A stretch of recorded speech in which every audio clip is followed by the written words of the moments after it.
Informasi selanjutnya, Saudara, Satreskrim Polrestabes Semarang akhirnya menangkap tersangka sekaligus mengungkap motif pembunuhan bos depot air isi ulang di Jalan Mula Warman Raya, Semarang, Jawa Tengah yang mayatnya dimutilasi lalu dicor. Tersangka tak lain adalah karyawan di tempat itu yang mengaku sakit hati dan dendam kepada korban. Sempat buron meninggalkan kota Semarang, Muhammad Hussein, tersangka pembunuhan Irwan Huta Galung, akhirnya diringkus tim Resmo Polrestabes Semarang di lokasi persembunyiannya di Banjarnegara, Jawa Tengah. Pria berusia 28 tahun yang masih membujang ini diburu polisi karena sebelumnya memang dicurigai sebagai pelaku pembunuhan Irwan Huta Galung, 53 tahun pemilik depot air isi ulang yang jasadnya ditemukan dicor di tempat usaha korban Senin lalu. Tersangka mengaku aksi kejinya itu dilatar belakangi dendam lantaran selama 1 bulan bekerja dengan korban, tersangka mengaku kerap mendapat kekerasan fisik. Usai membunuh dan mengecor jasad korban, tersangka kabur dengan membawa sepeda motor korban ke rumah temannya di Kabupaten Banjarnegara, Jawa Tengah. Dalam pelariannya, polisi akhirnya meringkus tersangka.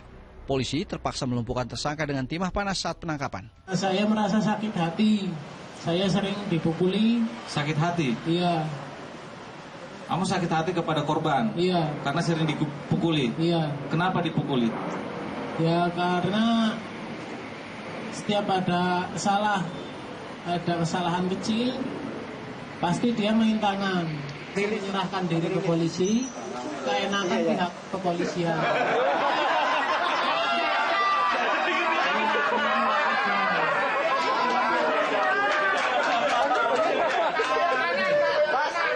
Korbannya sama namanya? Irwan.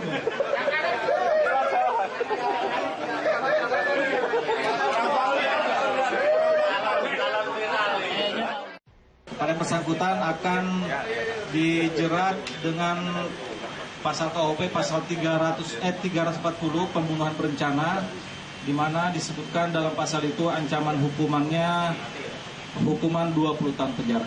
Dari tangan tersangka, polisi mengamankan sejumlah barang bukti berupa sepeda motor dan barang-barang milik korban, serta linggis yang digunakan untuk membunuh korban. Polisi juga rencananya akan memeriksa kejiwaan tersangka. Agus Hermanto melaporkan dari Semarang, Jawa Tengah.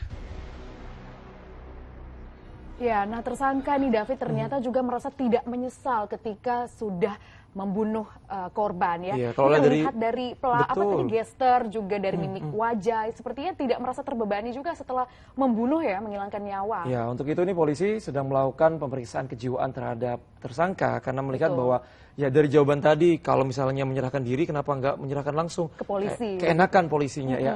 Kita tunggu saja ya hasilnya seperti apa.